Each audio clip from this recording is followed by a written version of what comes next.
চলো আজকে হচ্ছে আমাদের স্টকের দিন।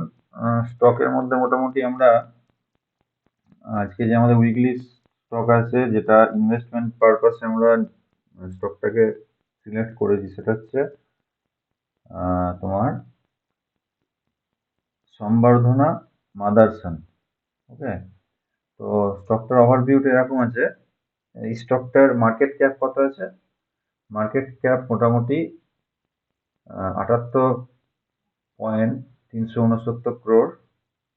স্টক স্কোর 8, আলফা 1 ইয়ারের 13.6, অ্যান্ড আরএস 3 মাসের +90%, আর বিটা 1 ইয়ারের 0.6%, 0.6। 3 মাসের বিটা যেটা আছে সেটা হচ্ছে 0.95। তো বিটার দিক থেকে কি আছে, অনেক স্টকটা লেস ভোলাটাইল। আর আলফার দিক থেকে দেখতে গেলে রিটার্ন 1 বছরে নিফটিকে বা ইন্ডেক্সকে ওভার পারফর্ম করেছে। 30.6%-এর পারফরমেন্সটা কি করেছে, নিফটি থেকে বেশি রিটার্ন দিয়েছে আর কি। ওকে, তো নেক্সট আছে তোমার যেটা আছে, সেটা আমরা এর পারফরমেন্স যদি যাই, পাস্ট আর্নিংস গ্রোথ অ্যানালিসিস, যেটা তাতে লাস্ট 5 ইয়ার্সে অতটা ভালো আর্নিংস ছিল না। 4.3, যেখানে ইন্ডাস্ট্রির 19.7% ছিল, মার্কেট সেখানে 21.3% ছিল। কিন্তু লাস্ট 1 ইয়ারে আর্নিংসটা খুবই বৃদ্ধি পেয়েছে, চোখে পড়ার মতো। মোটামুটি 107.3% আর্নিংস বৃদ্ধি পেয়েছে, ইন্ডাস্ট্রি সেখানে 16.5%, market 21.5%। ROE, return on equity, industry 13.2, company 9.3, এখানেও প্যারামিটার ঠিকঠাক। আর return on asset, industry 7.8 and company 4.1। আর 3 ইয়ার্সের যেটা আছে, রিটার্ন অন ক্যাপিটাল এমপ্লয়েড, সেখানে লাস্ট 3 ইয়ার্সের যেটা ছিল 5.9, লাস্ট ইয়ারে 12.4। Next financial health, financial position. Financial হেলথের শর্ট টার্ম যে লাইবিলিটিস আছে, সেটা শর্ট টার্ম অ্যাসেটের থেকে একটু বেশি, কিন্তু long term liabilities short term asset long term লাইবিলিটিসকে মোটামুটি ভালো রকমই মানে ঢেকে রেখেছে আর কি। ঠিক আছে, এখানে অ্যাসেট বেশি আছে, লাইবিলিটিস অনেক কম আছে। ডেট ইকুইটির যে হিস্ট্রি, মানে কোম্পানির যে মানে ঋণ, সেটা যদি দেখি, ডেট ইকুইটি হিস্ট্রি যদি দেখা যায়, তাহলে এটা রিডিউস করেছে কত পার্সেন্ট থেকে, 99.3% থেকে 89% ওভার পাস্ট 5 ইয়ার্স। লাস্ট 5 বছরে এর যে ডেট ইকুইটি রেট আছে, সেটা 99.3% থেকে 89%-এ লাস্ট 5 বছরে কমেছে। এবং এর যে ডেট, সেটা ওয়েল কভার্ড আছে কি দিয়ে, ক্যাশ ফ্লো দিয়ে। 23.5% ক্যাশ ফ্লো দিয়ে ওয়েল কভার আছে।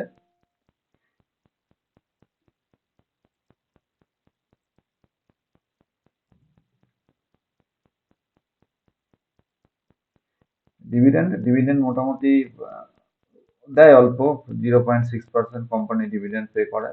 আর লাস্ট ফিনান্সিয়াল ইয়ার্সে এক্সপেক্ট করা হচ্ছে 1.7%-এর ফোরকাস্ট আছে। এই পার্সেন্টেজ ডিভিডেন্ড দিতে পারে current dividend yield versus market and industry. Next forecast, গ্রোথের ফোরকাস্ট। এখানে কি আছে, গ্রোথের ফোরকাস্টের মধ্যে তোমার ফিউচার গ্রোথ ফোরকাস্ট যেটা আছে, সেটা হচ্ছে কোম্পানির 38.9% বেসিসে গ্রোথ হতে পারে, আর ইন্ডাস্ট্রি সেখানে 21% বেসিসে গ্রোথ হতে পারে, এবং মার্কেটের 17.8% বেসিসে গ্রোথ হতে পারে। তো এখানে গ্রোথের যে রেশিও, সেটা চোখে পড়ার মতো এবং বেশ ভালো বলেই ফোরকাস্টে যেটা দিয়েছে, সেটা বেশ ভালো বলেই মনে হচ্ছে। আর ফোরকাস্ট অ্যানুয়াল রেভিনিউ গ্রোথ যেটা, সেটা কোম্পানি, ইন্ডাস্ট্রি এবং মার্কেট মোটামুটি কাছাকাছি, 19-20 একটু আছে, এখানেও কোম্পানির প্যারামিটার একটু বেশি। Share price versus fair value, share যে প্রাইস আছে তার থেকে ফেয়ার ভ্যালু কি আছে। ফেয়ার ভ্যালু যেটা আছে, সেটা কারেন্ট প্রাইস 113 টাকা 45 পয়সা। ফেয়ার ভ্যালু হওয়া উচিত ছিল স্টকটার 75 টাকা 66 পয়সা, এবং এটা মোটামুটি 49.9%, 50%-এর মতো ওভার ভ্যালুড হয়ে আছে as per share price versus fair value যেটা, সেই অনুসারে। ফিউচার রিটার্ন অন ইকুইটি, ফিউচারে কিরম ধরনের ইকুইটিতে রিটার্ন দিতে পারে? ফিউচার লাস্ট মানে আপকামিং 3 বছরে কোম্পানির রিটার্ন 15.8% হিসাবে আসতে পারে, সেখানে ইন্ডাস্ট্রি 13.2% হিসাবে ফিউচার তোমার ফিউচার যে রিটার্ন সেটা হতে পারে। এটা ভ্যালুয়েশনের প্যারামিটার, ভ্যালুয়েশন প্যারামিটারে মোটামুটি একটু হালকা ওভার ভ্যালুড হয়ে আছে, এমন নয় যে ওভার ভ্যালুড নেই, ওভার ভ্যালুড হয়ে আছে স্টকটা এই প্যারামিটারটায়। আর নেক্সট আমাদের যে price to book ratio versus peer group analysis, peer group অ্যানালিসিসে কোম্পানির যে প্রাইস সেটা 3.4%, আর পিয়ার গ্রুপ অ্যানালিসিসে 11.6, পিয়ার গ্রুপের যেটা আছে সেটা 11 পয়েন্ট মানে 11.6 বেশি অনেকটাই, কিন্তু কোম্পানি 3.4 অনেকটাই কম আছে। তো এই প্যারামিটারও ঠিকঠাক আছে। Price to sale ratio versus peer, সেলের দিক থেকে পিয়ার গ্রুপ অ্যানালিসিসের ক্ষেত্রে, পিয়ার গ্রুপ মিনস অন্যান্য আরো একই সেক্টরের কোম্পানি যেগুলো তাদের সঙ্গে যেটা পিয়ার গ্রুপ অ্যানালিসিস করা হচ্ছে, তো সেখানে 6.4%, আর কোম্পানির এখানে অ্যাট্রাকটিভ আছে 0.8, মোটামুটি এই প্যারামিটারটাও ঠিকঠাক আছে। তো প্রাইস টু আর্নিং রেশিও বা পেগ রেশিও যেটা, সেটা ইন্ডাস্ট্রি 31.1, আর পি কোম্পানি যেটা আছে 38.5। And price to book ratio versus industry, এখানেও তোমার ইন্ডাস্ট্রি 3.5, এবং প্রাইস টু বুক রেশিও কোম্পানির যেটা সেটা 3.4।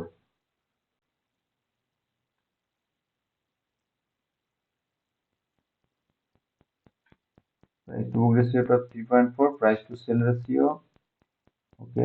নেক্সট হচ্ছে price to sale ratio versus industry. এখানেও দেখতে পাবো যে প্রাইস টু সেল রেশিও যেটা, সেটা ইন্ডাস্ট্রির থেকে অনেকটা কম আছে।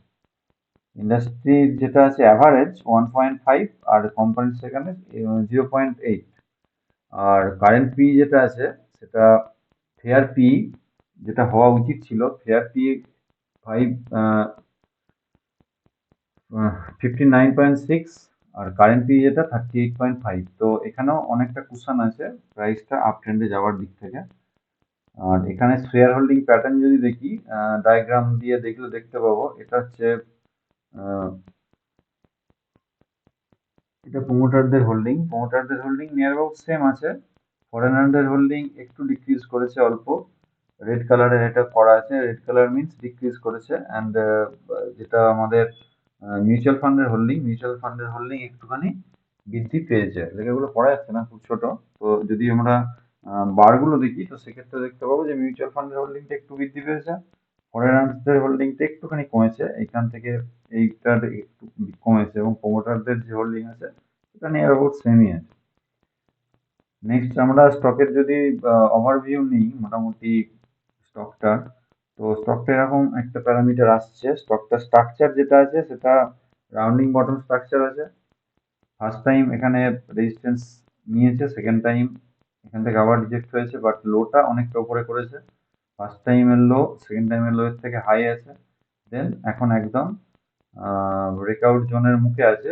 যদি স্টকটা 117 টাকার উপরে ক্লোজ করে, বা 117 টাকার উপরে নেক্সট ডেতে ক্লোজিং হয়, তো সেক্ষেত্রে আমাদের এন্ট্রি পয়েন্ট চলে আসবে 117 টাকায়, এবং আমরা যদি এন্ট্রি করি, আমাদের ফার্স্ট টার্গেট যেটা থাকবে সেটা 310 টাকা ফার্স্ট টার্গেট থাকবে। আর স্টপ লস হবে 90 টাকায়, রিস্ক রিস্ক রিস্ক 27 টাকা। আর যেটা রিস্ক দেওয়ার রেশিও আসছে, অর্থাৎ যদি আমরা 1 টাকা রিস্ক নিই, তো এই স্টকটা থেকে আমরা 7 টাকা প্রফিট করার মতো জায়গায় থাকবো। ঠিক আছে? তো এখান থেকে যদি আমরা অ্যাজ পার আমাদের যেটা চিন্তা ভাবনা আছে, বা আমাদের যেটা প্রেডিকশন আছে, সেই প্রেডিকশন অনুসারে যদি এখান থেকে আমরা পার্সেন্টেজ করি, তো 157.61% স্টকটার গ্রোথ এখান থেকে আমরা পেতে পারি এই লেভেল পর্যন্ত। ঠিক আছে? যেহেতু ইনভেস্টমেন্ট স্টক, তো সময় লাগবে, আর সেই জন্য পার্সেন্টেজটা অনেকটা বেশি। এটা একটা দিক গেল। এরপরে আমাদের যেটা আরেকটা স্টক থাকে ট্রেডিং স্টক, সেটা হচ্ছে Indian rail tour and corp limited, এক কথায় যেটা আইআরসিটিসি। আইআরসিটিসিতে এর আগে আমাদের ট্রেডিং হয়েছে। তো স্টকটা কি হয়েছে, স্টকটা দীর্ঘদিন পর একটা হায়ার হাই হায়ার লো ফরমেশনে এসেছে এবং এখান থেকে প্রাইস কারেকশন হয়েছে। কারেকশন হওয়ার পর এটা একটা কন্টিনিউশন চার্ট প্যাটার্ন, যেটাকে আমরা বলি বুলিশ ফ্ল্যাগ। তো সেই ফ্ল্যাগের ব্রেকআউট হয়েছে। তো এখান থেকে আমরা এই স্টকটায় যদি বসি, এখান থেকে স্টপ লস আছে আমাদের 890 টাকা, এন্ট্রি আছে 975 টাকায়, এবং 975 টাকা এন্ট্রি হওয়ার পরে আমরা এখান থেকে টার্গেট আশা করছি 1213 টাকা, বা 1200 টাকা ধরা আছে রাউন্ডে, এখানে আসছে 1213 টাকা 100% নিলে। তো এখান থেকে স্টকটার মধ্যে আমাদের প্রেডিকশন অনুসারে স্টক যদি ঠিকঠাক যায় তো আমরা 25.24% এখান থেকে জাম্প স্টকটার মধ্যে আশা করছি ভবিষ্যতে। এটা আমাদের ট্রেডিং পারপাসের স্টক। তো এটা একটা এরকম ভাবে একটা আমরা প্রেডিকশন করেছি। এগুলো সবই লার্নিং বেসিসে প্রেডিকশন করা হয়েছে। যদি আমরা এর মধ্যে বসি, যদি আমরা এখানে যদি অর্ডার ক্রিয়েট করি, এর মধ্যে যদি এন্ট্রি নিই, তো এই ধরনের ব্যাপারটা আসতে পারে। এরপর আমরা লাইভ চ্যাটে চলে যাবো।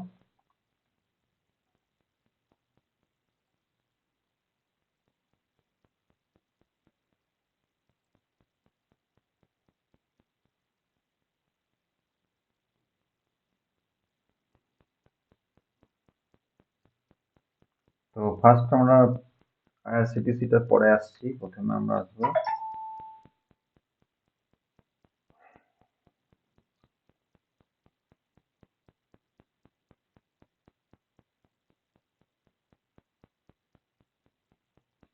সম্বর্ধনা মাদারসন, এই স্টকটায় আসবো। এখান থেকে আমরা স্টকটার ওভারভিউ নেবো, ডেলিতে নয়, যেহেতু ইনভেস্টমেন্ট স্টক সেহেতু মান্থলিতে যাব।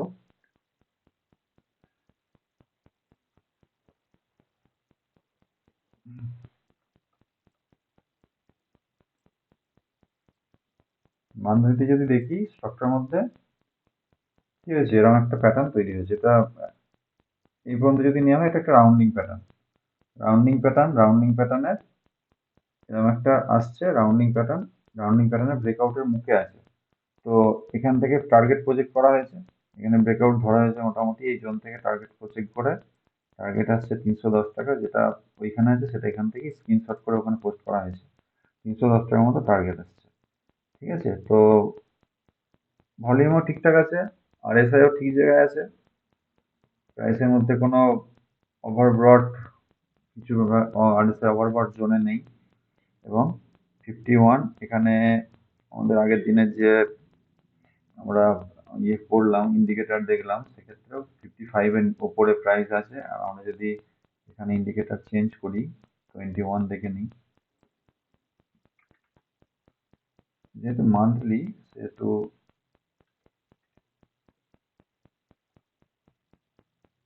21 হলো প্রাইস, 21 EM এর ওপরেই আছে। তো স্টকটা মোটামুটি ঠিকঠাক জোনেই ট্রেড করছে। এরপরে দেখা যাক কি হয়। সবদিকে ঠিকঠাক থাকলে ঠিকঠাক দিকেই যাবে, এটা আশা করা যায়। আর প্রাইসটা যেহেতু কম আছে, আহ, এর মধ্যে বসা যেতে পারে। ওকে, এখানে কারো কিছু কোশ্চেন থাকলে করতে পারো। এখানে কোশ্চেন নেই। পিপিটির মধ্যে কি কোশ্চেন ছিল? মানে এর মধ্যে পিপিটি যেটা দেখালে, মানে শেয়ার করলে ফার্স্ট, তো ওখানে অনেক টার্ম ওটা ক্লিয়ার ঠিক হলো না। মানে অনেক কিরকম টার্ম টার্ম আছে যেগুলো ঠিক বুঝতে পারলাম না, বা ধর যেভাবে বলে আসলে ঠিক সেভাবে নিতে পারলাম না জিনিসটা। এখানে বুঝতে পারছো তো? হ্যাঁ, এটা বুঝতে পারছি। স্টকের ওভারভিউ, যেটা মার্কেট ক্যাপ মিনস মার্কেটে যে ক্যাপ, মার্কেট ক্যাপ মানে কি, মার্কেটের মানে একদম তাই। বিস্তার, অ্যাকচুয়ালি কত টাকার হুম, বিজনেস করছে মার্কেট। তো মার্কেট ক্যাপ এটা। আর পারস্টকিস কোর্স মানে হচ্ছে ফিনান্সিয়াল স্ট্রেংথটাকে পারস্টকিস কোর্সের মাধ্যমে যে কোনো স্টকের প্রজেক্ট করা হয়। ফিনান্সিয়াল স্ট্রেংথ যদি পারস্টকিস স্কোর কোনো স্টকের 5-এর উপরে থাকে, তাহলে হুম, হুম। তাকে তার ফিনান্সিয়াল স্ট্রেংথটাকে হেলদি হিসেবে ধরা হয়। পারস্টকিস এটার স্কোর লেন্থটা 50, কি হতে পারে? মানে 1 টু সামথিং, মানে ডিউরেশনটা মানে কি, এটা কি আছে?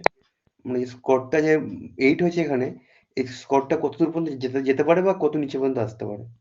10-এর মধ্যে ইয়ে করা হয়, 1 থেকে 10-এর মধ্যে জাজ করা হয়। ঠিক আছে? তো মোটামুটি তোমার 5 থাকলে, 5-এর উপরে থাকলে সেটা হেলদি। 5 থেকে আপ টু 10 এটাকে হেলদি হিসেবে ধরা হয়। আর যদি ফিনান্সিয়াল কোনো ত্রুটি থাকে সেটা 5-এর নিচে থাকলে সেটাকে ওভারলুক করা হয়। 5-এর নিচে যদি থাকে সেই স্টকটা ফিট করা হয় আর কি। ফায়ার স্টক স্কোরটা, এই টোটাল ব্যাপারটা, মার্কেট ক্যাপটা তো মোটামুটি এনএসএ থেকে পাওয়া যায়। ফায়ার স্টক স্কোরটা তোমার কিছু কেমন ক্রাইটেরিয়া আছে, প্যারামিটার আছে, যার উপরে যদি ফিট করে তো সেখানে তোমার, এটা তো টোটাল যেটা দেওয়া হয় সেটা কোনো মানে কয়েকজন অ্যানালিসিসের যে তোমার ওভারভিউ, তারা যে বিভিন্ন প্যারামিটারের উপর একটা স্টকের উপর তাদের ওভারভিউ দেয়, তো সেখান থেকে এইগুলোকে সেট করা হয়।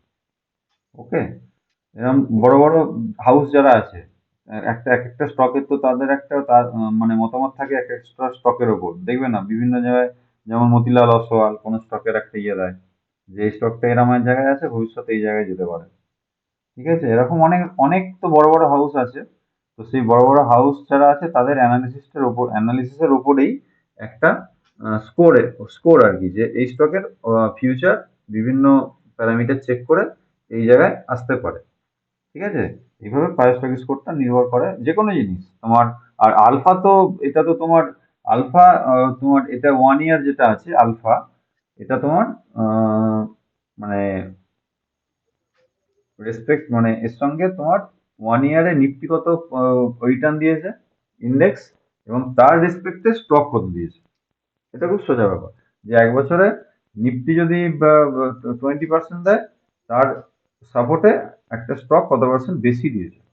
ঠিক আছে, নিফটি যদি 20% দিয়েছে এই সময় বিগত 1 বছরে, তাহলে এই স্টকটা 33.6% রিটার্ন দিয়েছে, প্লাস 13.6। ঠিক আছে, অ্যাড করতে হবে নিফটির সাথে, সেটা হচ্ছে আলফা। এবং RS 3 মান্থস, RS মানে রিলেটিভ স্ট্রেংথ, এটাও তোমার 19, মানে অনেকটাই রিলেটিভ স্ট্রেংথ বেশি আছে। আর বিটা 1 ইয়ার, বিটা মানে এটা ভোলাটিলিটিকে, কোন স্টকের ভোলাটাইল, মানে ভোলাটিলিটি যেটা, সেটাকে তোমার বিটার মাধ্যমে প্রজেক্ট করা হয়। এটা যদি তোমার 2-এর ওপরে থাকে, তাহলে সেই স্টকটা খুব ভোলাটাইল স্টক, মানে যে প্রাইসের মধ্যে খুব আপ ডাউন হয়। ঠিক আছে, আর যদি সেটা যেটা 2-এর নিচে বা 1-এর নিচে থাকে, তাহলে সেটা খুব লেস ভোলাটাইল স্টক, মানে স্টকটার মধ্যে প্রাইসের ওঠানামা খুব কম হয়, মানে ওঠানামা ইন দা সেন্স তোমার বড় বড় স্পাইক যেগুলো হয়, তৈরি হয়, মানে একদিনেই বিরাট একটা বড় স্পাইক তৈরি হয়ে গেল।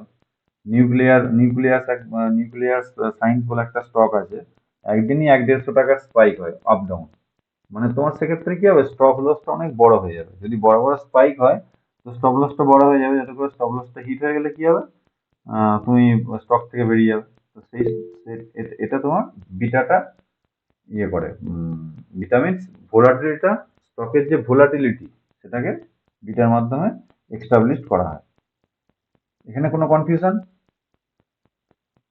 আরএস এর মানটা কি হতে পারে? আরএস এ যেমন 90, RS 3M 19 আছে, হ্যাঁ, তো এটা মানে 19 প্রিমিয়াম মানে মানে 3 মাসের ধরা হয়েছে, তিন হ্যাঁ মানে মাসের যে 19 মানে এটা কত ম্যাক্সিমাম কি হতে পারে, মিনিমাম কি হতে পারে?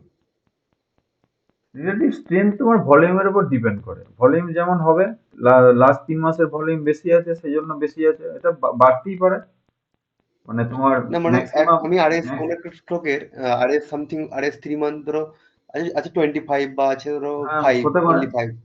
হতে তো পারে। আমি সেটা দেখে কিভাবে জাজ করব মানে? আরএস তোমার যদি পজিটিভ থাকে না, প্লাস থাকে না, তাহলে রিলেটিভ হুম, স্ট্রেংথ, মানে স্টকটার মধ্যে তোমার ভলিউম বা রিলেটিভ স্ট্রেংথ আছে। আরএস মাইনাস হয়ে গেলে সেখানে বোঝা যাবে যে স্টকটার মধ্যে সেই স্ট্রেংথ নেই। প্লাস মাইনাসটা ওকে। ম্যাটার করে। এবারে যদি তোমার 1 থেকে কাউন্ট করো, 1 থেকে যদি তুমি 100 পর্যন্ত কাউন্ট করো, এবারে যদি যতটা প্লাস থাকবে তুমি স্ট্রেংথটা বুঝতে পারবে যে স্টকটার কিরকম হুম, স্ট্রেংথ আছে। আর যদি মাইনাসে থাকে সেটাও বুঝতে পারবে যে স্টকটার স্ট্রেংথ মাইনাসে, এখন নেগেটিভ আছে। বুঝা গেল? হুম, হুম। নেগেটিভ যখন থাকবে তাহলে সেই স্টকটা ফিট করবে না। সবকিছুই আছে, প্রাইস আছে, চার্ট প্যাটার্ন ঠিক আছে, টেকনিক্যালি ফিট করছে, কিন্তু এই প্যারামিটার গুলো যদি ফিট না করে, তাহলে সেই স্টকটা তোমার বসে লাভ নেই। কারণ এতে তো কাজকর্ম, মানে ভলিউমই সেরকম হচ্ছে না, পারচেসে যদি না হয়, যদি নেগেটিভ হয়, তাহলে তুমি ফালতু বসে করবেটা কি? তাই না? তোমার তো টাকাটা ফেঁসে যাবে। এই হচ্ছে ব্যাপার। আর এইখানে যেগুলো আছে এগুলো তোমার ফোরকাস্ট, এইগুলো তো আগের দিন বলেছি, এটা আটকাবার কথা নয়। না, না, আহ, এটা ঠিক আছে।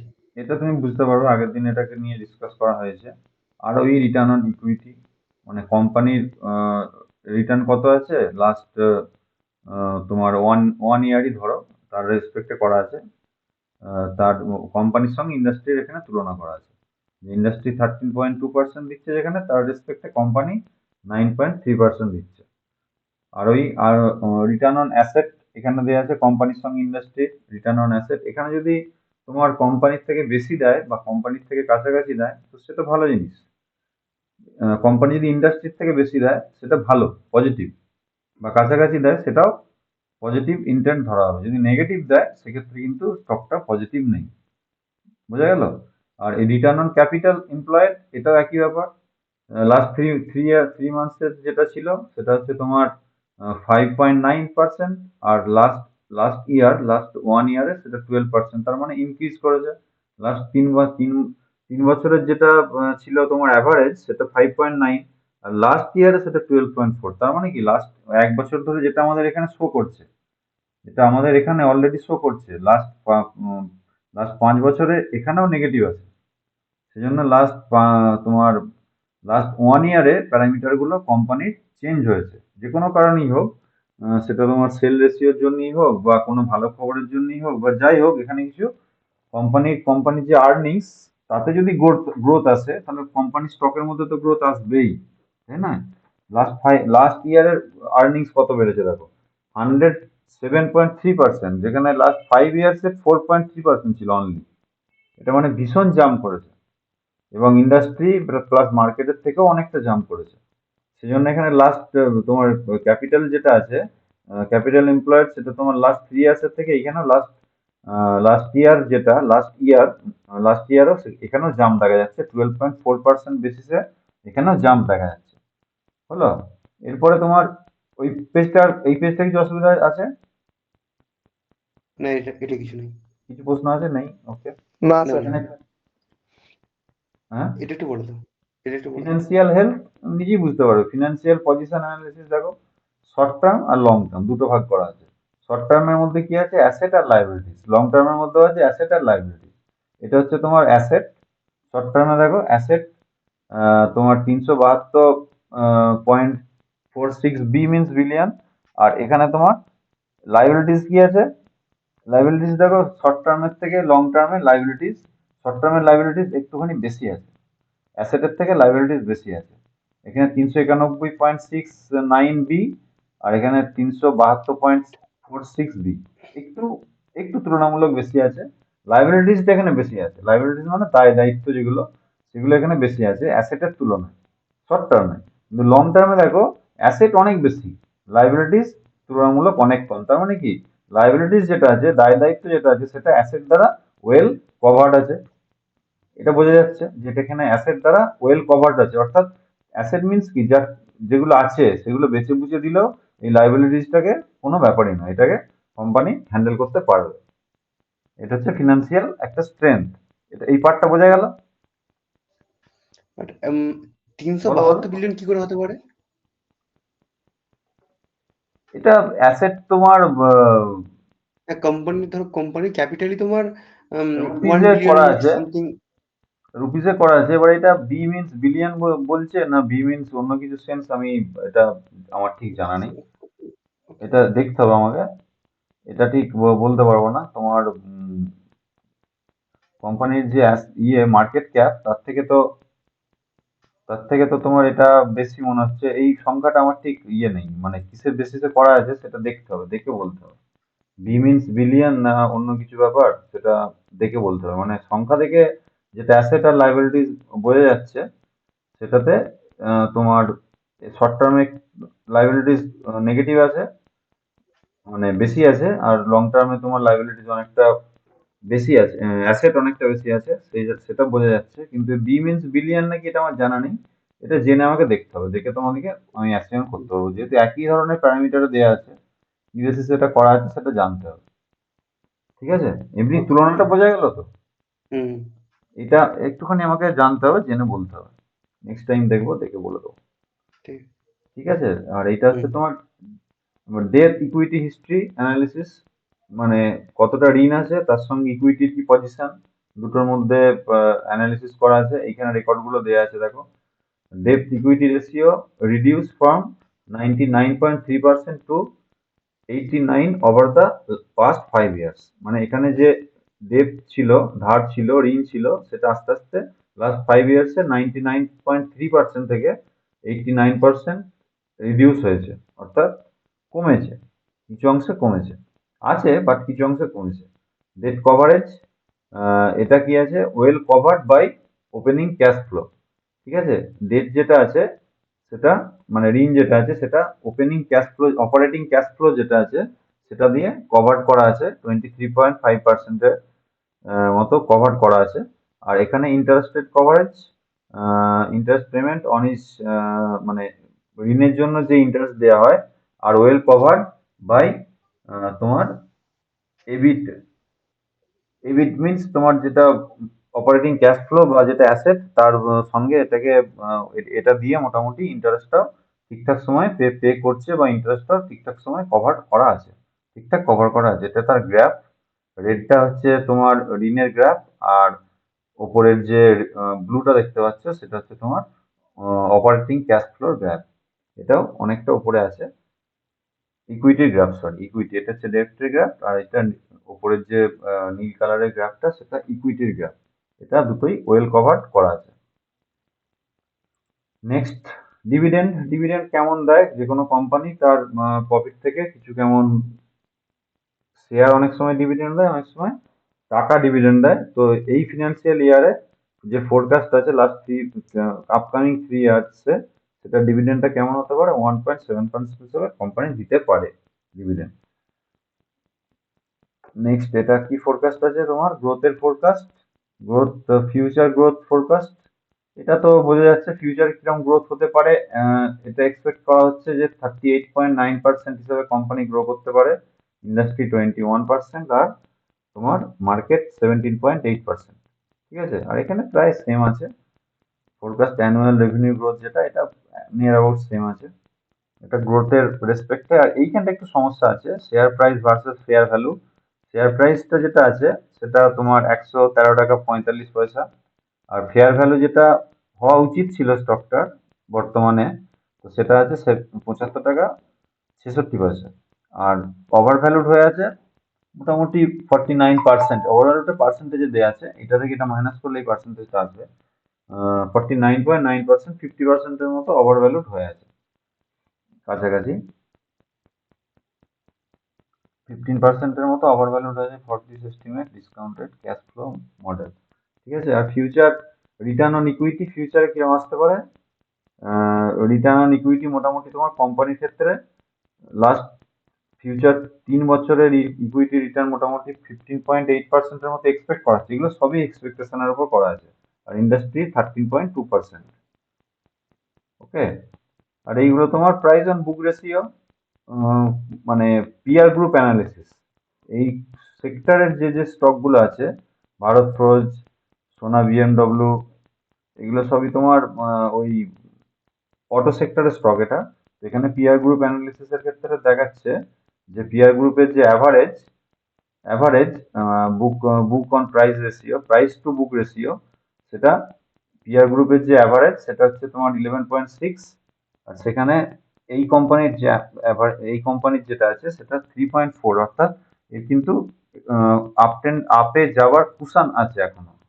মানে 11.6 পর্যন্ত যেতে গেলে অনেকটাই রাস্তা আহ, যেতে হবে, এর কিন্তু অনেকটাই কুশন আছে আপ ট্রেন্ডে যাওয়ার। আর তোমার এইখানে যেটা দেখাচ্ছে প্রাইস টু সেল, সেলের ক্ষেত্রেও একই ব্যাপার। সেলটা এখানে যে সেল দেখাচ্ছে অ্যাভারেজ সেল, তার থেকে এখানে সেলটা কম আছে, তো এখানেও সেলিংটা বেশি হওয়ার সম্ভাবনা ভবিষ্যতে আছে।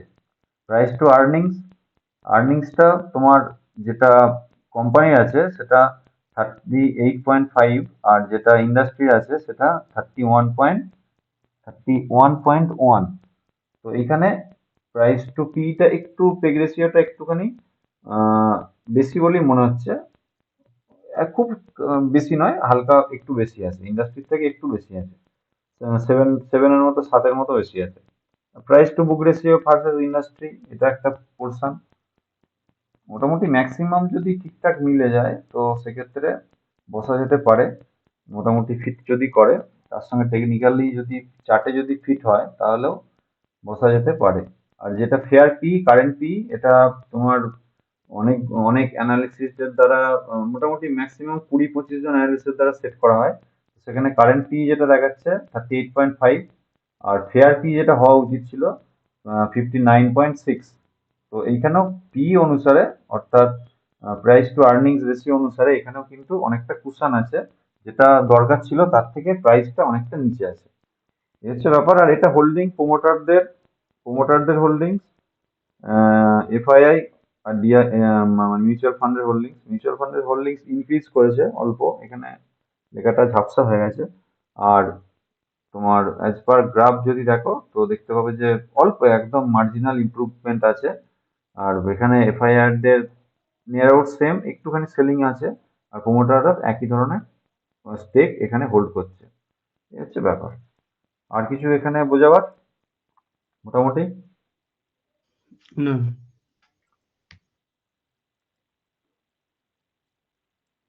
ওইটা হচ্ছে ফিনান্সিয়াল, যেটা প্যারামিটার গুলো দেখানো হলো ফিনান্সিয়াল প্যারামিটার, সেখানে মোটামুটি কোম্পানির কোনো দেনা আছে কিনা, বা ইন্টারেস্ট পেমেন্টে ঠিক আছে কিনা, বা তোমার আহ, মানে পি রেশিও ঠিক আছে কিনা, এইগুলো দেখতে হয়। এর মধ্যেই মোটামুটি ঠিক থাকে, অ্যাসেট কত আছে, লাইবিলিটিস কি আছে, এগুলো দেখলে মোটামুটি এটি হয়ে যায়। তার সঙ্গে চার্টে একটুখানি ফোকাস করলে, চার্ট যদি টেকনিক্যালি ঠিক থাকে, তাহলে আমাদের যে রিস্ক, সেই রিস্ক নিয়ে বসা যেতে পারে, অর্থাৎ স্টপ লস নিয়ে স্টকেতে বসা যেতে পারে। এরপরে হয় স্টপ লস নয় টার্গেট, দুটোর মধ্যে একটা।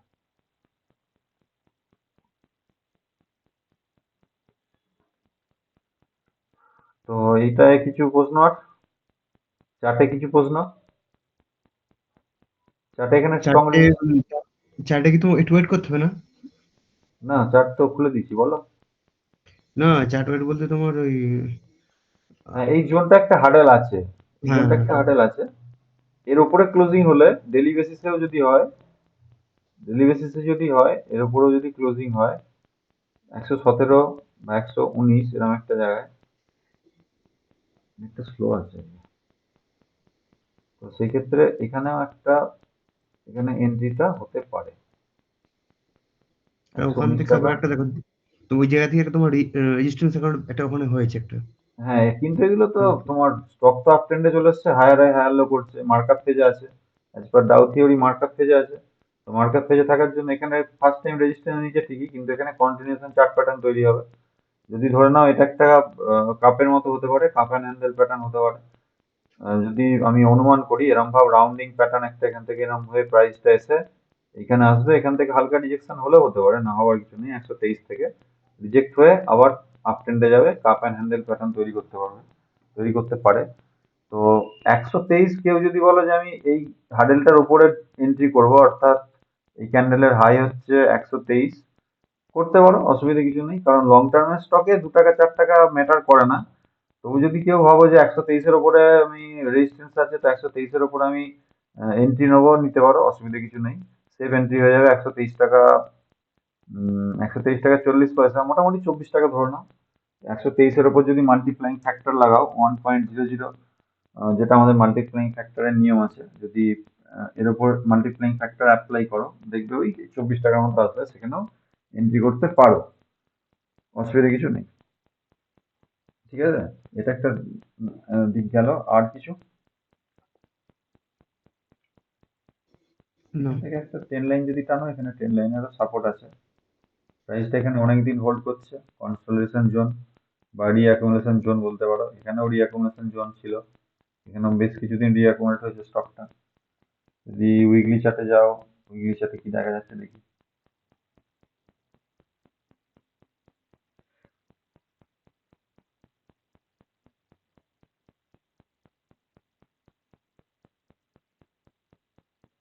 উইকলি চার্টে দেখো রাউন্ডিং প্যাটার্ন হয়েছে। প্রাইস এখান থেকে কারেক্ট হয়েছে ফার্স্ট, এই জায়গা থেকে হার্ডেল ছিল, এখানে দীর্ঘদিনের এখানে হার্ডেল আছে, মানে রেজিস্ট্যান্স ছিল, এখান থেকে প্রাইস কারেক্ট হয়েছে, কারেক্ট হয়ে নিচে এসেছে, নিচে হয়ে এখানে একটা বুলিশ ক্যান্ডেল প্যাটার্ন তৈরি করেছে, সাইড বার যেটা হয় সেটা তৈরি করেছে। এখান থেকে তোমার প্রাইসের এই জোনটা যদি ব্রেকআউট করে অনেকে এর উপরেও নিতে পারো, এই হার্ডেলটা কেটে গেলে এর উপরেও এন্ট্রি করতে পারো, 123 টাকা বা 124 টাকাতে এন্ট্রি করতে পারো। যেহেতু লং টার্ম স্টক সেহেতু 117 টাকা বা 19 টাকা এন্ট্রি নেওয়া যেতে পারে। কেউ এই হার্ডেলটা যেহেতু একবার রেজিস্ট্যান্স নিয়েছে, তো আশা করা যায় পরবর্তী সময় এটা ব্রেকআউট হয়ে যাবে, ব্রেকআউট হওয়ার সম্ভাবনা আছে। আর যদি 123 টাকা একদম সেফ এন্ট্রি নিতে চাও, 124 এন্ট্রি করতে পারো, জিডিটি অর্ডার দিয়ে রাখবে, 123-24 এন্ট্রি করবে, অসুবিধা নেই। কিন্তু প্যাটার্ন যেরকম হয়েছে দেখতে পাচ্ছ, রাউন্ডিং প্যাটার্ন হয়েছে, কি বলে মান্থলিতেও, সরি উইকলিতেও রাউন্ডিং প্যাটার্ন হয়েছে। তো এই রাউন্ডিং প্যাটার্নে ব্রেকআউট যদি হয় তো টার্গেট যেরকম আছে সেরকম আসবে আস্তে আস্তে, ধাপে ধাপে। ইনসাইড বার, এটা একটা ইনসাইড বার তৈরি করেছে উইকলিতে। ওকে, আর এতে কিছু আছে? অনেকগুলো না কনফিডেন্স মোটামুটি মিলছে, অনেকগুলোই মিলছে, যার জন্য স্টকটা প্রেফার করা যেতে পারে, সমস্যা কিছু হবে বলে মনে হয় না। আর যেটা আছে আমাদের আইআরসিটিসি, আইআরসিটিসি চার্ট প্যাটার্ন একদম প্লেন হয়ে আছে।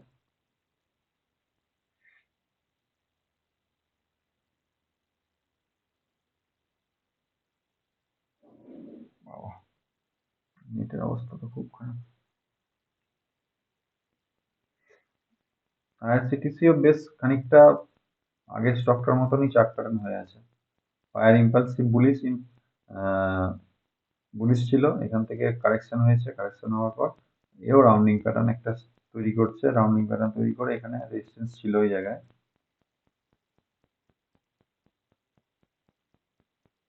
এরকম একটা জায়গায় রেজিস্ট্যান্স নিয়েছে, বাট এখান থেকে এখানে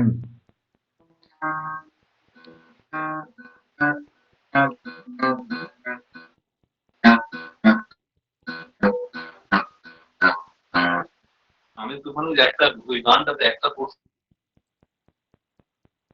ভয়েস গিটার বাজাতে আরম্ভ করে দিয়েছে নাকি? যাই হোক,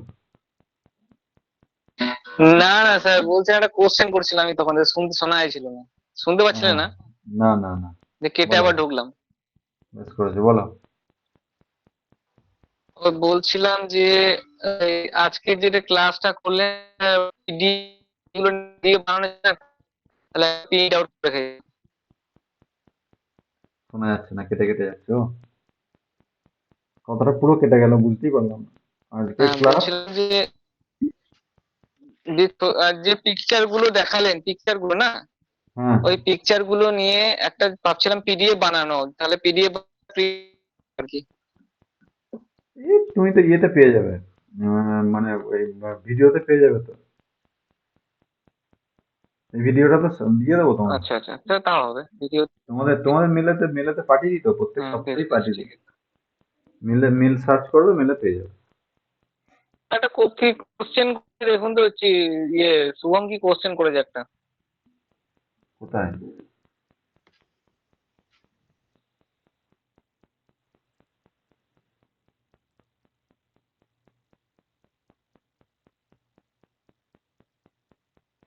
bank Nifty, bank Nifty actually তুমি অপশনের কথা বলছো? ব্যাংক নিফটি তো অপশন, অপশন বেস, অপশনে কাজ আইডিএফসি ফার্স্ট ব্যাংকের ব্যাপারে আমাদের তো গ্রুপে বলা হয়েছে, আইডিএফসি ফার্স্ট ব্যাংক গ্রুপে বলা হয়েছে, আইডিএফসি ফার্স্ট ব্যাংকের ব্যাপারে একটা ভিডিও আছে আমাদের যে ইউটিউব চ্যানেল আছে, ওইখানে তুমি গেলে দেখতে পারবে। আইডিএফসি ফার্স্ট ব্যাংক এমনি স্টক হিসাবে লং টার্ম স্টক আমাদের আছে, লং টার্ম স্টক আমরা অনেক 61 টাকা থেকে ট্রেড করছি, মানে পজিশন আছে 61 টাকা থেকে। তো আইডিএফসি ফার্স্ট ব্যাংকের ব্যাপারে বলা হয়েছে, আর গ্রুপে ভিডিও আছে, গ্রুপে মিনস যে চ্যানেলটা আছে আমাদের ওখানে যেখানে হয়, তো ওখানে ভিডিও আছে, সেখানে গিয়ে দেখতে পারো। আর ব্যাংক নিফটি যেটা বলছে এটা অপশন আগে শেখাতাম আমরা, আমাদের যে আছে যারা ভাইরা, ওরা অনেকে অপশন করতো আগে, কিন্তু অপশনটাতে মানে শেখালে শেখানো যায় কিন্তু রিস্ক অনেক বেশি। এখানে তোমার স্টকে যেমন কমফোর্টেবল হওয়া যায়, অপশনের ক্ষেত্রে কিন্তু প্রচুর রিস্ক। সেক্ষেত্রে পুরো রিস্ক, এখানে অনেক রিস্ক কম, স্টকেতে অনেক রিস্ক কম, টাকাটা নষ্ট হওয়ার চান্স অনেক কম। কিন্তু তোমার অপশন করতে গেলে রিস্ক কিন্তু মোটামুটি 99% রিস্ক থাকবে। আর অপশন তো তোমার ইন্টারডে হোল্ডও করা যায়, বাট ম্যাক্সিমাম সময় ইন্টারডের মতোই অপশনটাকে ধরতে হবে।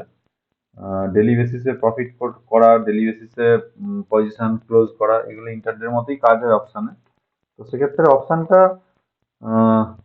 অ্যাভয়েড করাটাই আমি বেস্ট বলে মনে করব। যদি মার্কেটে লং টার্মে থাকতে হয় তাহলে ইনভেস্টমেন্টটাই একমাত্র রাস্তা বলে আমার মনে হয়। কারণ ইনভেস্টমেন্টটা সবসময়ই আহ, মানে টেনশন ফ্রি ভাবে করা যায়। তুমি যদি অন্য কিছু কাজ করো, আমি জানি না তুমি কোন প্রফেশনের সঙ্গে যুক্ত আছো, যাই করো, তুমি যদি অন্য কিছু কাজও করো, সেক্ষেত্রে তুমি স্টকে যদি হোল্ড করে রাখো, একটা সময়ের পর স্টক থেকে কিন্তু ভালো রিটার্ন পাওয়া যায়। তুমি সুন্দরভাবে স্টকটা করতে পারবে। এখানে যেমন সঞ্জু আছে, তারপরে সুমন আছে, ওরা অন্যান্য কাজ করে, পরেশও আছে, অন্যান্য কাজ করে, প্লাস ওদের স্টক হোল্ড করছে। তো সাইডে ওরা সবসময় ফোন নিয়ে বসে থাকে না, মাঝে মধ্যে হয়তো গ্রুপে দিলাম, সেখান থেকে পজিশন নিল, একবার সারাদিন দেখলো, যদি টার্গেট আসে তো বুক করলো, বা টার্মিনালে টার্গেট স্টপ লস সেটও করা যায় অটোমেটিক।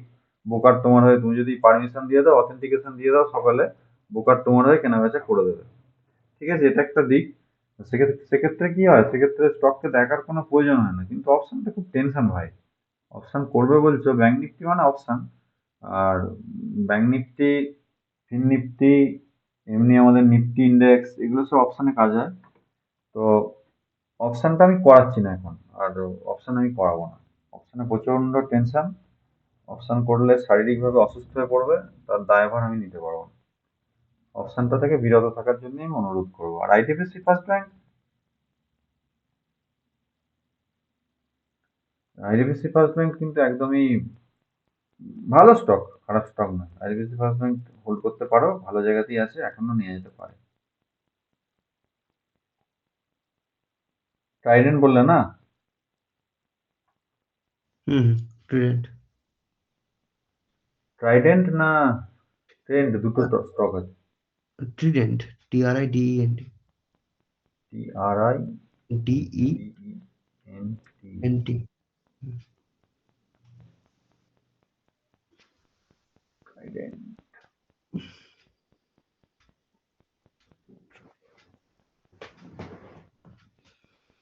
এত লেট হচ্ছে কেন আপডেট হতে? 1 month। মান্থলি দেখতে হবে এইসব হুম স্টকে। রাউন্ডিং প্যাটার্ন করবে ঠিকঠাক। হুম। দেখ, 25 টাকা থেকে ধরেছিলাম আমি, 50 টাকায় ছেড়ে দিয়েছিলাম, তারপর থেকে স্টকটাকে স্টাডি করা আমি, বহুদিন আগে স্টক।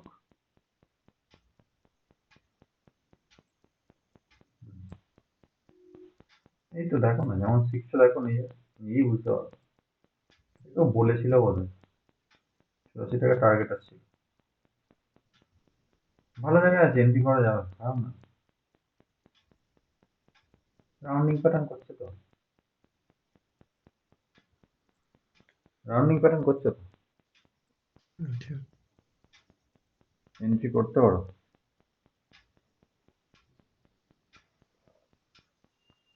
এন্ট্রি করতে পারো, রাউন্ডিং প্যাটার্ন করছে, এখানে একটা রেজিস্ট্যান্স আছে। কেন এখান থেকে রিজেকশন হলো? কারণ তোমার এই জায়গায়, এই দেখো, এই জায়গায় কি আছে, এই জায়গায় কি ছিল, সাপোর্ট ছিল, তারপর ছিল। এখানে রেজিস্ট্যান্স স্বাভাবিক, রেজিস্ট্যান্সটা এখানে খাবে স্বাভাবিক, কিছু করার নেই। এখান থেকে যখন ব্রেকআউট দেবে তো আপ ট্রেন্ডে যাবে। রাউন্ডিং প্যাটার্নের টার্গেট ভালো আসবে, রাউন্ডিং প্যাটার্ন বেসিসেই করা আছে। টার্গেটটা মোটামুটি তো 84 দেখাচ্ছে, ইনভেস্ট করে ফেলো আর এন্ট্রি কি। এসএল বলবেন? হুম, এন্ট্রি এসএল, কি এন্ট্রি টার্গেট। Entry card?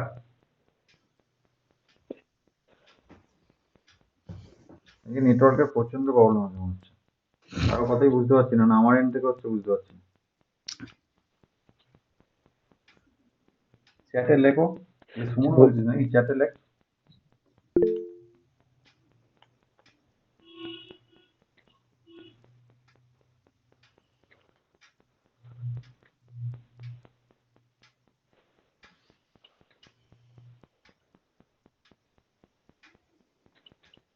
আইডিপিসি নিতে পারো, খারাপ নয়।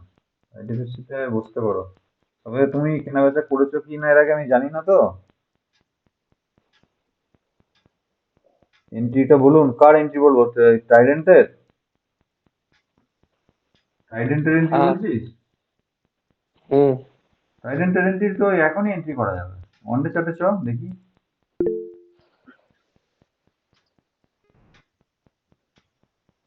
ফার্স্ট টাইম যদি হয় একটু শিখতে হবে, একটুখানি তোমাকে আমার সঙ্গে বসতে হবে, কিভাবে কিনতে হয়, কিভাবে জিটিটা ক্রিয়েট করতে হয়, এগুলো জানতে হবে। হঠাৎ করে বড় কিছু করে বসো না, একটুখানি তার আগে আলোচনা করে নেওয়াটাই ভালো, কিভাবে এগোবে। রিস্ক ম্যানেজমেন্ট নিয়ে একটা আমরা ভিডিও আপলোড করেছিলাম, সেগুলো একটু দেখতে হবে। আগে কিছু করতে গেলে মিনিমাম 10 থেকে 15 দিন জয়েন হওয়ার পর 10 থেকে 15 দিন একটুখানি ভিডিওগুলো দেখো, দেখার পর একটুখানি ক্লিয়ার হবে, তারপর থেকে অল্প অল্প করে ইনভেস্ট করো। ঠিক আছে? তারপর থেকে অল্প অল্প করে ইনভেস্ট করো, দেখবে বিষয়টা অনেকটা ক্লিয়ার হবে। হঠাৎ করে কথা শুনে ইনভেস্ট করে দিলে তো সেক্ষেত্রে কি হবে, আহ, সমস্যা হলে তখন আর ঠিক থাকতে পারবে না। কারণ মার্কেট তো পুরোটাই প্রবাবিলিটির ব্যাপার, প্রবাবিলিটি যেমন সেরকম। তো সেই অনুসারে একটুখানি দেখতে হবে, একটুখানি শেখো, দেখো, তারপরে ইনভেস্ট করো।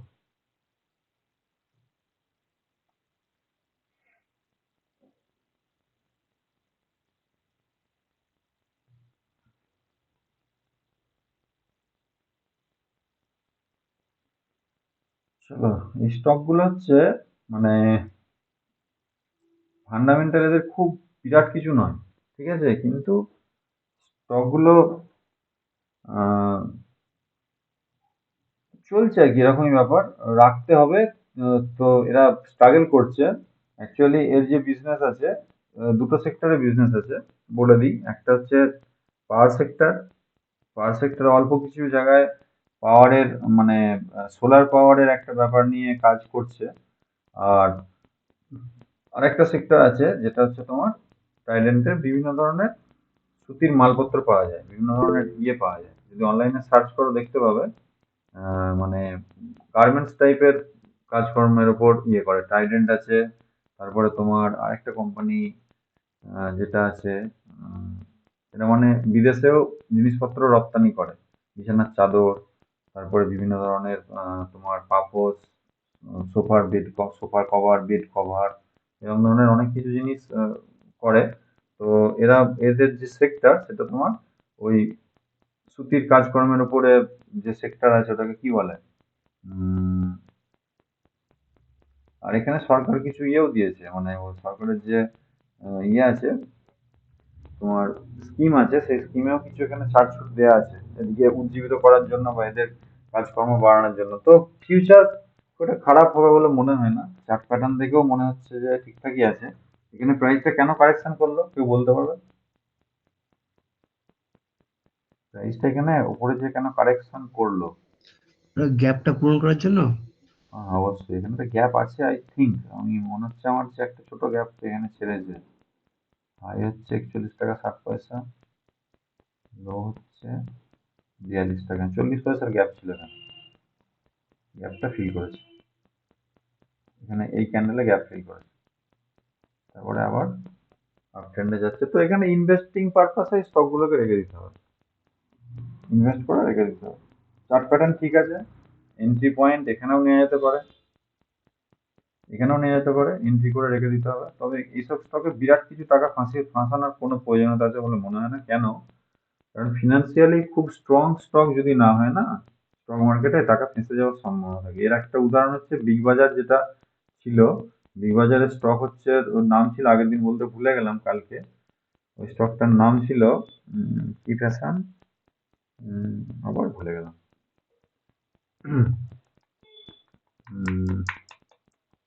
আগের দিনই উদাহরণটা দিয়েছিলাম, 100 টাকা দাম ছিল, তোমরা সার্চ করলে দেখতে পাবে এখন 5 টাকায় চলে এসছে। স্টকটা হচ্ছে ফিউচার রিটেল। স্টকটা হচ্ছে ফিউচার রিটেল।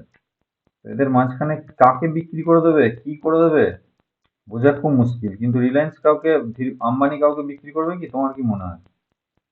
হঠাৎ করে কি কাউকে বিক্রি করবে? না। কিন্তু এরা যে কাকে ছেড়ে দিয়ে চলে যাবে বা কে এদিকে টেক ওভার করে নেবে, বা আদৌ এদের দেনা আছে কি আছে তার ঠিক নেই, আদৌ চালাতে পারবে কিনা কিচ্ছু বলা যাবে না। কখন কে কি করে দেবে ইচ্ছে। স্টক ক টাকায় চলছে? 2 টাকা 70 পয়সা। ক টাকা উঠেছিল? এখন তো সার্কিট লেগে লেগে ওঠে আবার। সার্কিট লেগে সার্কিটটা উঠেছিল, কিভাবে তোলে এটাকে, এটাই মানে জিনিসটা কি? বাম্প করে। প্রমোটাররা টাকা দিয়ে তোলে, ওদের মর্জির ওপর স্টক চলে। আচ্ছা, উপরে তোলে, নিচে নামায়। 3 টাকা 75 পয়সা উপরে গিয়েছিল, আর লো করেছে এই যে 2 টাকা 70 পয়সা। স্টকটা যদি মান্থলি চার্ট দেখো, মাথা খারাপ হয়ে যাবে।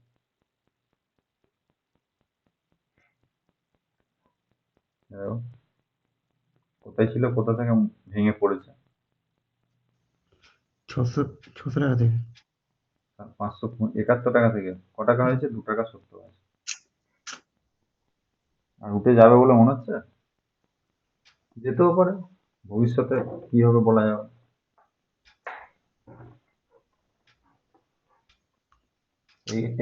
এইটা হচ্ছে পেনি স্টক হয়ে গেল এখন। এটা হচ্ছে বিগ বাজার, এর কাজ ছিল বিগ বাজার, যে বিগ বাজার আছে না, বিগ বাজারের এটা হচ্ছে ফিউচার রিটেল। এদের যে বড় বড় শপিং মলগুলো ছিল বিগ বাজারের, কোম্পানি দেনা হয়ে গেছিল, বিক্রি করবে এই করবে করে করে স্টকটার এই অবস্থা। এখন সার্কিটে চলছে 500 টাকা থেকে 500 সাড়ে 500 টাকা থেকে 2 টাকায় নেমে গেছে। 43 টাকা থেকে জিরো হতে বেশিক্ষণ লাগবে না, আবার 43 টাকা থেকে হাজারে হতে পারে। সেই জন্য ফান্ডামেন্টালটা দেখা খুব দরকারি। এখন একটু ফান্ডামেন্টাল তোমার মানে একটু শিওর, বেশি শিওর না হয় না, সিওরিটি না পেয়ে লাগানো যাবে না। যদি অ্যামাউন্ট বেশি থাকতো তাহলে আলাদা ব্যাপার। হ্যাঁ, যদি অবশ্যই। ক্যাপিটাল যদি বিশাল একটা থাকতো তাহলে ঠিক আছে, এখানে ওখানে ইনভেস্ট করে দিলাম। কিন্তু হুম এখানে এই মুহূর্তে এখানে ওখানে টাকা ফাঁসানোর মানে চাপের জিনিস হয়ে যাবে একটা। অবশ্যই অবশ্যই। খুব একদম সবকিছু প্যারামিটার চেক করে রিস্ক নেওয়াটাই বেস্ট। আইআরসিটিসি যেমন, ট্রেন তো চলবেই, ট্রেন নতুন নতুন নামছে, হুম। তোমার টাকা ওখানে আপ ডাউন হলেও টাকা কিন্তু ফাঁসবে না। তারপরে তোমার আরো আরো যে স্টক আছে, আইআরসিটিসি বলো, আরভিএনএল বলো, আইআরএফসি এটা বলো, দেখবে রেল বিকাশটা দেখবে একটু, রেল বিকাশ ওটা মনে হচ্ছে একটা জায়গা ছিল। রেল বিকাশ নিগম, হ্যাঁ। আরভিএনএল। আরভিএনএলটা ট্রেড করেছিলাম আমরা, তো বিরাট মুভ দিয়েছিল। এই হচ্ছে ব্যাপার, একটুখানি হিসাব করে কাজ করতে হবে। এইগুলো সব আমি দেখে নিই যে স্টক গুলো বন্ধু বান্ধবদের মুখে মুখে ঘোরে, ফান্ডামেন্টাল চেক করে না, কিছু করে না, বসে যায়, দিয়ে ঝামেলায় পড়ে। স্টকটা উইকলি আমাদের দেখো, কতটা উইকলি দেখো, উইকলি দেখো, উইকলি।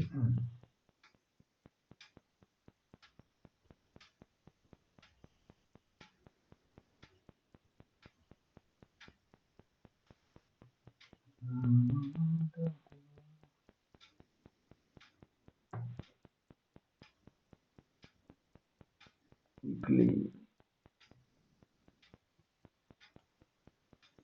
আরো নিচে নামবে এখন, সাপোর্টে আসেনি। এই পর্যন্ত আসা উচিত ছিল। হুম।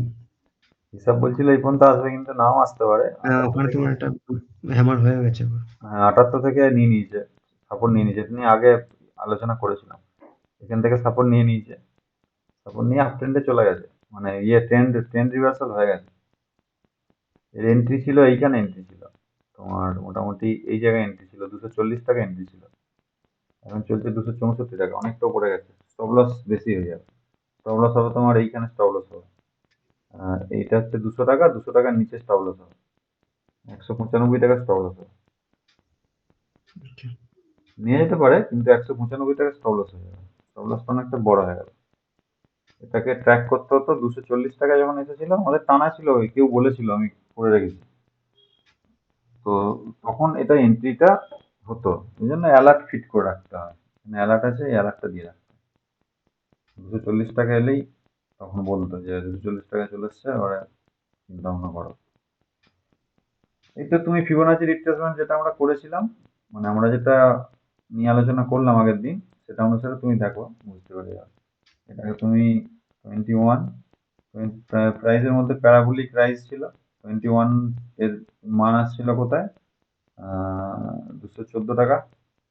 তার উপরে 78.6% থেকে 235 টাকা, 29 টাকা থেকে নিয়ে নিচ্ছে, সাপোর্ট নিয়ে নিচ্ছে। এর লো কত ছিল? 223 টাকা। 223 টাকা থেকে লো ছিল, হাই করেছে, হাই ছিল তোমার 345 টাকা। অনেক অনেক টাকা ইয়ে করেছে, অনেকটা কারেকশন করেছিল। এরপরেও হয়তো ইনভার্টেড হ্যামার হয়েছে, এরপরেও হয়তো কিছুটা নিচে আসতে পারে, সেখানে কিছু প্যাটার্ন তৈরি করে আবার আপ ট্রেন্ডে যেতে পারে। ডেলিতে কিছু প্যাটার্ন জানি।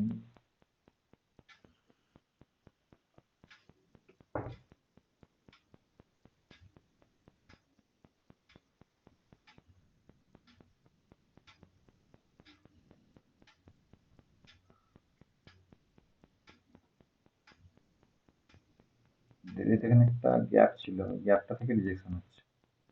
এই যে একটা গ্যাপ আছে না, গ্যাপটা থেকে রিজেকশন হচ্ছে। তবে এর ট্রেনটাই এরকম, হায়ার হাই করে করে যাচ্ছে, প্রাইসটা উপরের দিকে সরে সরে যাচ্ছে। যদি রিট্রেসমেন্ট হয়, যদি একটু নিচে আসে, তাহলে ভাবা যেতে পারে, তখন এটাকে নিয়ে অ্যানালিসিস করে দেখবো। অন্য স্টক আছে, এখন এটা ঢুকে বসে থেকে লাভ নেই। একটু প্রাইসটা একটুখানি ওভার এক্সটেন্ডেড হয়ে গেছে, এই জায়গাতে এন্ট্রি ছিল 235 টাকা 40 টাকা এন্ট্রি। ওকে। ঠিক আছে, দেখা যাক, এখনো খুব বেশি দূরে নেই। যদি এখান থেকে রিট্রেস করে বা এখানে রিঅ্যাকুমুলেশন জোন তৈরি করে, এই টাইপের অ্যাকুমুলেশন জোন এখানে যেমন তৈরি করেছিল, এখানে যদি তৈরি করে দীর্ঘদিন যদি এখানে থাকে, তারপরে ভাববো, তারপরে হওয়া যাবে। আর কারো কিছু আছে? না আজকে রাখবো, রাত হয়ে গেল। চ্যাটে কিছু কোশ্চেন করেছে মনে হয়, দেখো একটু দেখে নাও। সেটা কোশ্চেন আছে।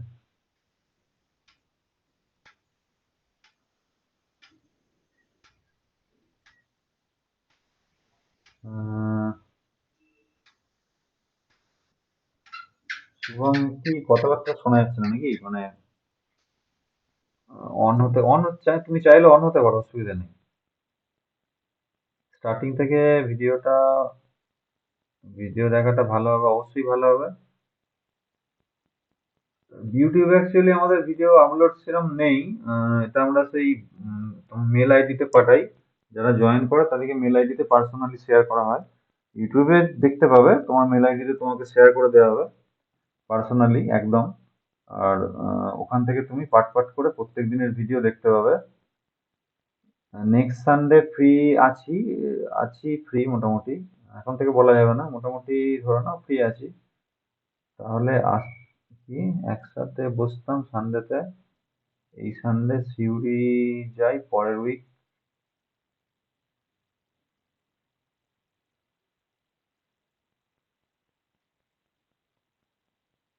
কি লিখেছো, চেস খেলতে নাকি? আচ্ছা, তুমি খেলাধুলার সঙ্গে যুক্ত আছো। স্যার আমি একটু বেরোচ্ছি, বেশ একটু আজকে। ওকে ওকে ওকে, বাই। ঠিক আছে, অসুবিধা নেই। আমি তো সিউড়িতেই আছি, নেক্সট সানডে আমাকে ফোন করে চলে আসবে, যেভাবে করো না, অসুবিধা হবে না। ঠিক আছে, প্রসেস সব অনলাইনেই হবে। তুমি চাইলে আমার সঙ্গে যোগাযোগ করতে পারো, সমস্যা কিছু নেই।